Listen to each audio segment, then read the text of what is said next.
Hey everyone, welcome to Discard and Draw. I'm Tank, and this is my brother Steel. And he's really excited today because we're doing his favorite game, pretty much of all time, I think. Ticket to Ride. This is a great game. Steel, why don't you tell us about this game? This game's fantastic. Doesn't even matter. Anything else doesn't matter. Just get it. You'll love it. This is the 10th anniversary edition, which I believe is bigger than the regular standard editions. Yeah, all the pieces are slightly bigger. But you need to get this game because it's awesome, and that's all you need to know. See you next week. No, we're just kidding. We're gonna open it up and touch it a little bit. That got really creepy. I'm gonna apologize on behalf of Discard and Draw. The opinions of Steel do not necessarily represent those of Discard and Draw. Just half of us. I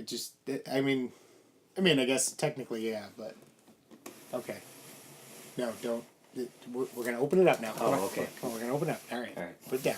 Okay. So this is a basic setup for a two-player game. Mm-hmm. This board is ginormous. Yeah. But that's because it's the 10th anniversary edition. I'm pretty sure the regular one is a little bit smaller than this. Probably a little bit smaller than this. So there are two decks of cards that you're going to have in the game. There's the tickets and the trains. Each player is going to start with 4 train cards, and they're going to draw 3 tickets.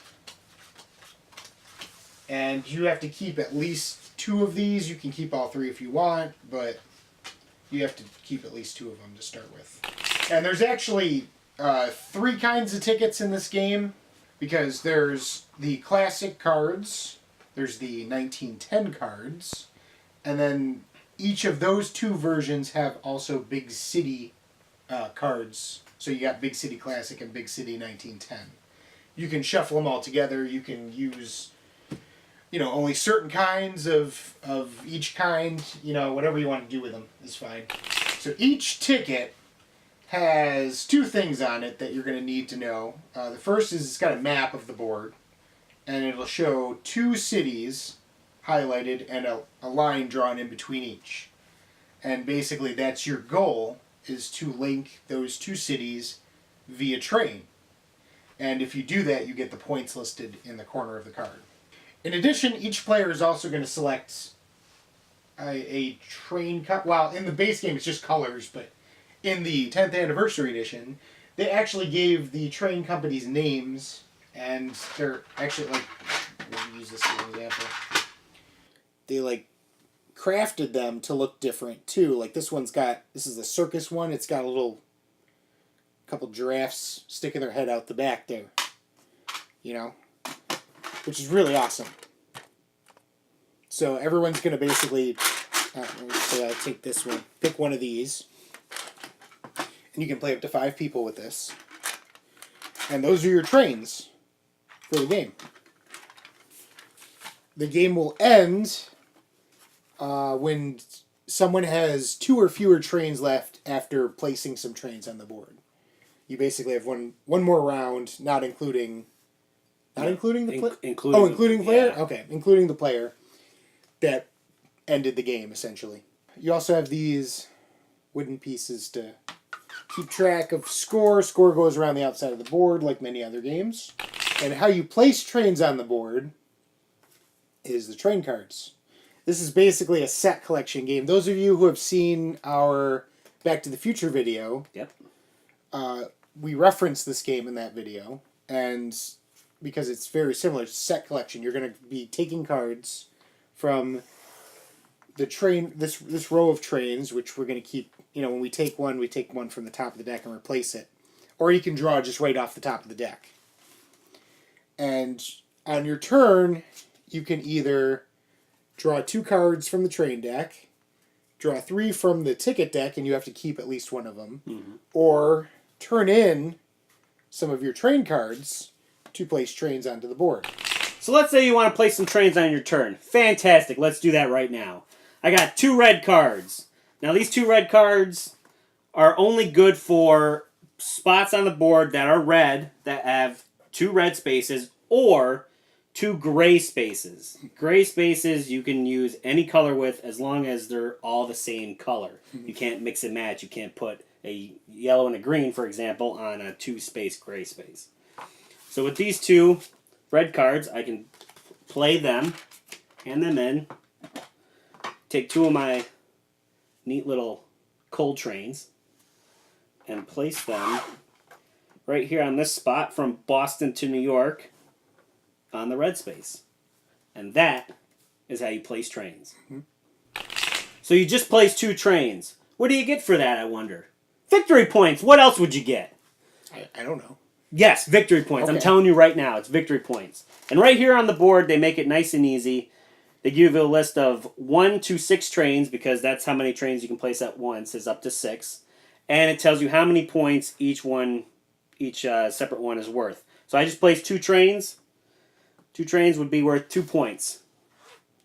So I get moved up 2 on the track. Yes, each of the train cards is a car. Represents a car in the on a train, essentially. And so the rainbow ones represent the actual locomotive itself. Right. And this card you can use to represent any colored space that you want. So, if for instance, when I played the 2 red, I could have played 1 red and 1 locomotive card, and that would have covered me for 2 red. Or you could have used the 2 red and the locomotive card to get a 3 red To get space. that is also correct. That would have been good too. Yep. But the thing about those is, if they come up in the board here and you want to take one, that's the only card you're taking that round. Yep. You can't take this and another card like you would normally be able to do. Yep. However, if you draw from the top of the deck and you get one, you can still draw a second card. Right. Because whatever you draw from the top of the deck, nobody else knows. That's only for you to know. Yep. Also, something else that happens is that if there are 3 locomotive cards that end up in this set of 5, Or more. well, That would be pretty rare. it'd be pretty rare, because as soon as you flip one up and it's the 3rd one, all the cards get discarded, and then you set up a new set of 5 cards, because there can't be 3 or more It's true. locomotive cards in this track. So as soon as you flip one and it's 3, boom, you stop, take them all off, and put them in the discard and set up a new 5. So at the end of the game, there's a bonus 10 points for the person who has the longest continuous railroad in the game.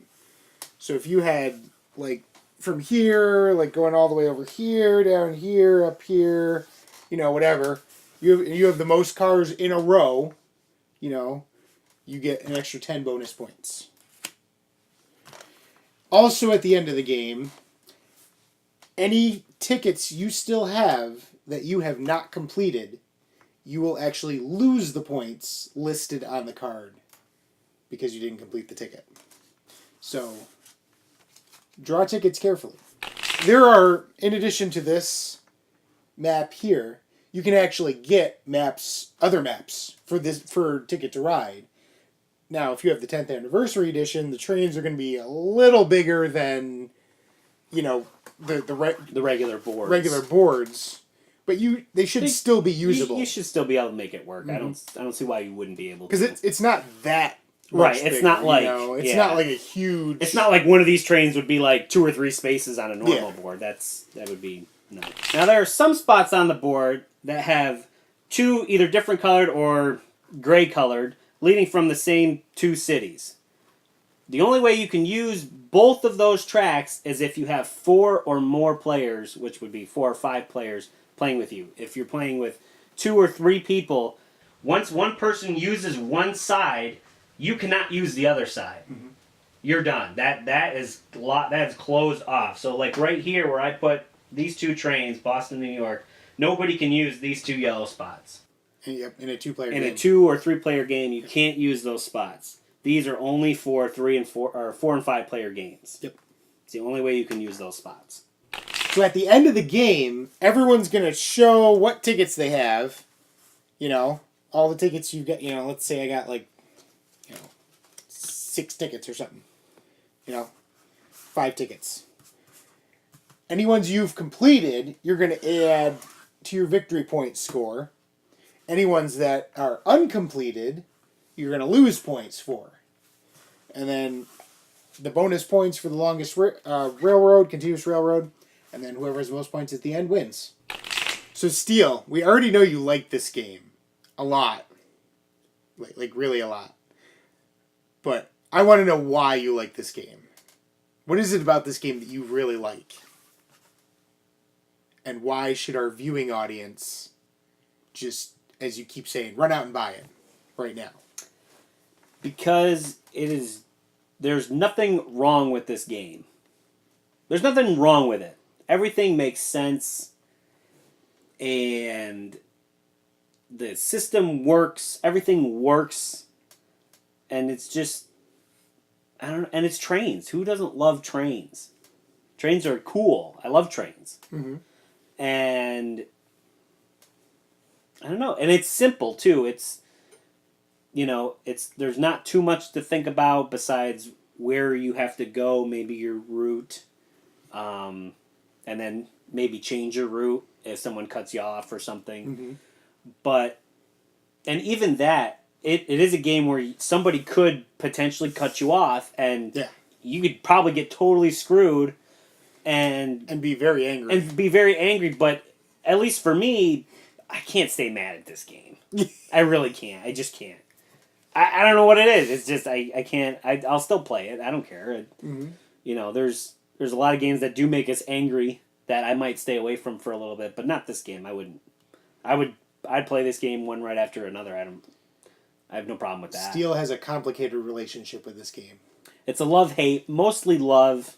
The hate doesn't last that long. The hate's more towards the person I'm playing with more than the game. It's not the game's fault. It's the person's fault. But I don't know. It's just a great game, and I love it. And it's a combustive relationship. It's one of the it's one of those games where, and also too, this is really one of the first obscure. I'm gonna use that word lightly. Obscure board games that I kind of played. I played this on the 360. Yep. Because you had downloaded it. Yep. That was the first time I played a board game that was, not Monopoly or Scrabble or something like that. You played Scrabble? Look at. Or Uno or whatever. Which doesn't even have a board. But this was one of the first games, not even Catan. I think I played this before I played Catan. Catan was probably the second obscure game that I played after this, because I don't know if you downloaded that or not. But anyways, this was... I do have that on the 360. But I think I had the board game before I had it on the 360. That may be true. But this was definitely the first... I don't know. I started playing and I don't know. It's just one of those first timers. It's your first love. So Tank, I love this game. What do you really think about it? This is a good game. This is... Like you said, first of all, this is a great gateway board game. Yep. For people that don't normally play board games, this is a good way to introduce them to modern board gaming. It's easy to learn. Yep. But there is that level of strategy that there doesn't seem like there's a lot at first, but there is. There's a hidden layer because, like you said, people can cut you off. Right. And then you got to think, okay, what do I do now? I've got this ticket. I need to get to this city. Can I go around? Is someone going to block me there? Right. Do I just draw some more tickets and try and do something else? Mm-hmm. And then there's, you draw the tickets. Which ones do I keep? Do I keep this one, try and get a lot of points and go for something crazy? Or do I just play it safe and get the low point ones? And so there's a lot of strategy here that you may not realize at first, which makes it entertaining for me. There is that anger factor when people are messing you up and you're like, no, don't go there. I need to go there. Stop blocking me. And you just want to strangle someone. Yep. But it's all in good fun. And honestly, I would love to play some other maps on this because we don't have any of the other maps. Yeah, I don't have any other maps yet. But this is, even just having this map is a lot of fun. Why are you still watching this? Go pick it up. I know. Jeez, what are you still doing here? Ugh. We're gonna play. We're gonna finish our game. Let's see. What do I got? It's my turn. I'm gonna take this and this one. That's what we're doing.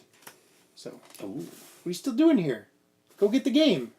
We're trying to play. Gosh. Ugh, get out of here. Oh.